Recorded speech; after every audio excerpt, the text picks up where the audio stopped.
Assalamualaikum warahmatullahi wabarakatuh. Hello guys, we are from group 2 and today we will present about passive sentence. So first, let us introduce ourselves. My name is Elma Ziratil Ulia. My name is Dimitria Rahayu. Assalamualaikum warahmatullahi wabarakatuh. My name is Dida Dewanti. Hello guys, my name is Amanda Hanifozia. I'm from English Language Department International Class Program. So, I think I can start the presentation now. So, as you can see on the screen, our topic today is passive sentence. Actually, to understand the passive voice, I should really first explain about the active voice. Here is the example of the active voice. The children ate the cake. The children is the subject, ate is the verb, and the cake is the object. Actually, English sentences are more complicated than this, but we will start simply. So, here we go again. The children ate the cake. In the sentence, the subject does the action to the object. The subject is the children, and the object is the cake. So, in the sentence, the children does the action to the cake, and the action is ate. So, in the sentence, the children ate the cake is the subject does the action to the object. And what will it sound if it become passive voice? Okay, in passive voice, the sentence becomes the cake was eaten by the children. The object of the active voice becomes the subject. In the passive sentence, to make the object of the active sentence become the subject, we actually need to change a few things in our sentence.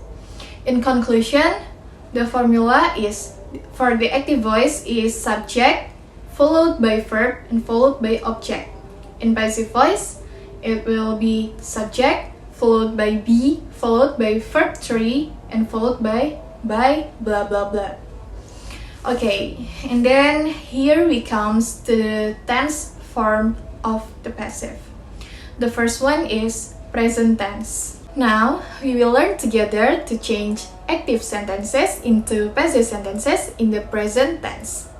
The first example is Mary helps the boy. Mary helps the boy is the active sentence from simple present tense. When changed to passive sentence, it will becomes the boy is helped by Mary. Remember the formula from active and passive. Active is subject followed by verb followed by object. Mary is the subject, helps is the verb, and the boy is the object. And then when it becomes passive, it should be subject plus be plus verb 3 and plus by blah blah blah. So the boy become the subject, and is the be, and help is the verb 3, and by Mary is the by blah blah blah. So Mary helps the boy becomes the boy is helped by Mary.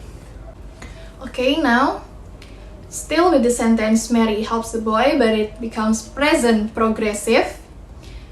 In present progressive, the active sentence becomes Mary is helping the boy.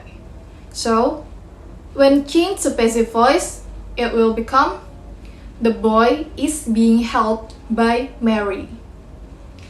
Understand? Mary is helping the boy. And it will be the boy is being helped by Mary.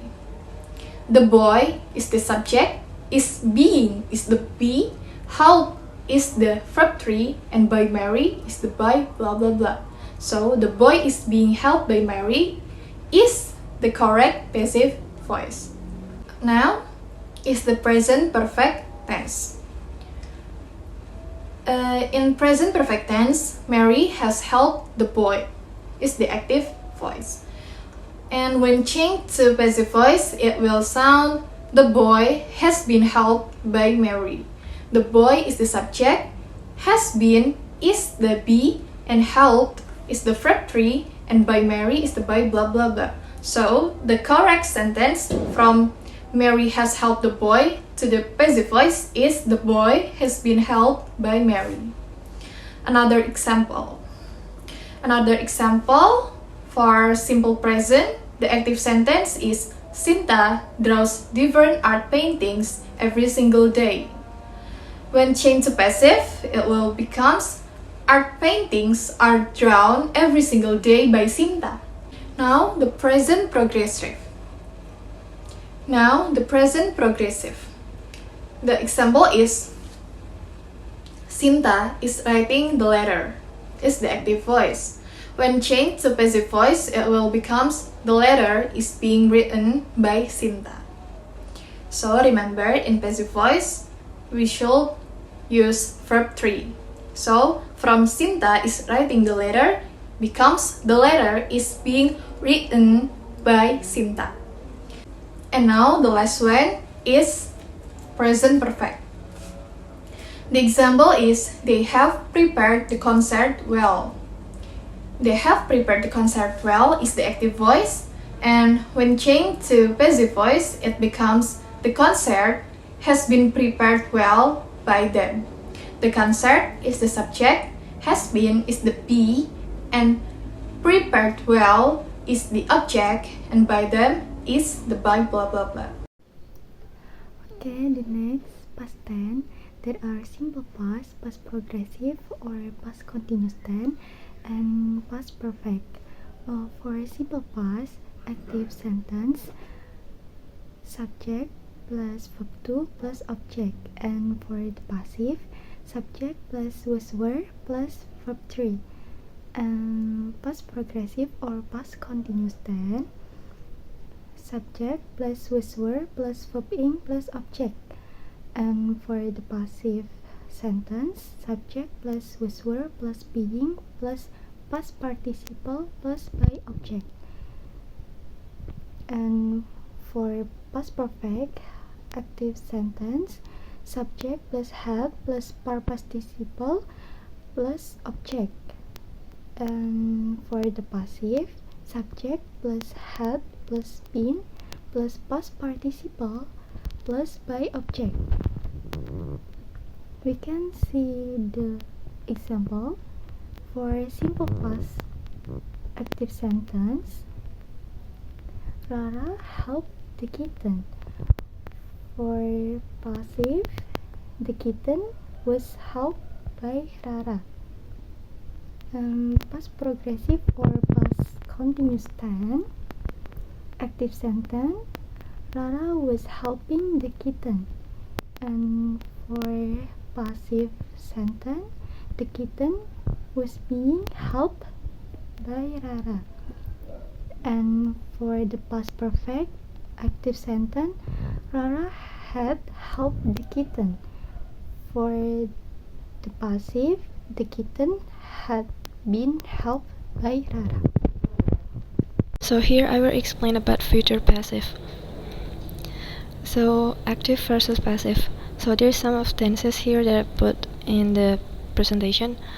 So we're going to focus on the continuous. In active, the form is subject, will or shall, be, verb ing. If we change that to passive, we must add being and change the verb ing to verb 3. And for perfect, there's the form is subject, will, have, verb 3. If we change that to passive, we must add been and not replacing the verb 3 because it's going still to being the verb 3. And for perfect continuous, the form is subject, will, have, been, verb ing. If we change that to passive, we must change the verb ing to verb 3, then add being. So there's the example here. For the active is Nida will be buying a new phone. If we change that to passive, it's going to be Nida will be being bought a new phone. So we change buying to verb 3 and then add verb ing to replacing or to represent the verb ing that we have replaced before. For the second example, sorry, that's a mistake, it should be passive. So in passive, Nida will have been taken her new phone. So if we change that back again to active, it's going to be Nida will have taken her new phone. And then next we're going to talking about passive with modal. So here is modal auxiliary. The first this is can called, and I put the alternative here. Can called to be able to, might make to be allowed to, will, would, to be used to or to be going to, shall or should. The alternative is ought to be supposed to be expected to be to, and had better. And then the last one is must or need. If there's an alternative is to have or has to. So there's a form here that you can see. So like subject plus modal, be verb 3 and the complement, and then the subject modal have been being verb 3 is actually modal perfect. So you can find that in a like perfect tenses. So for the example in active, she may answer the question correctly. If we change that to passive, it's going to be the question may be answered by her correctly. Second example, in active, the teacher should have told the news last night. If we change that to passive, then the news should have been told by the teacher last night. And then for the active, the student is going to return this book tomorrow. If we change that to passive, then this book is going to be returned by the student tomorrow. Hello everyone, my name is Amanah Hanifozia. I'm from English Language Department International Class Program, and now I will explain to you the material from Communicative English Grammar. And for the first material is non-progressive verbs. Non-progressive verbs are verbs that cannot be changed into continuous or progressive verbs. These verbs can only be used in simple tenses. If you use continuous tenses, the meaning will change. Continuous tenses are tenses formed by the formula be plus verb ing. These tenses can be in the form of past, present, and future. The goal is to show ongoing activity. That means non-progressive verbs denote static situation, not action. This means that no action was taking place at that time, so it cannot be expressed in a continuous. And now I will explain to you the example from stative non-progressive passive. For example is the door is old, the door is green, the door is locked. Old and green in the example are adjective, and the means is they describe the door. The door is old and the door is green. And lock is a past participle. It uses an adjective and it describes the door. Describe the door is locked. Locked is past participle and this describes the door. When the passive form is used to describe an existing situation or state, as in C, F, and A, it's called the stative or non-progressive passive. For example is the door is locked. Now the door is locked. Now the window is broken. Why they become non-progressive passive? Because in this form, no action is taking place. The action happened earlier. There is no by press. And the last, the past participle function as an adjective. And why locked and broken or another past participle become non-progressive passive? Because the past participle function as an adjective. And preposition other than be can follow stative or non-progressive passive verbs. For example is I am interested in Chinese art. He is satisfied with his job and is married to Alex. And M and P are example of idiomatic use of the passive form in common everyday English. For example is in M, I don't know where I am lost. And in P, I am done with my work. And the next is common stative or non-progressive passive verbs plus preposition. So, many stative verbs are followed by preposition other than by.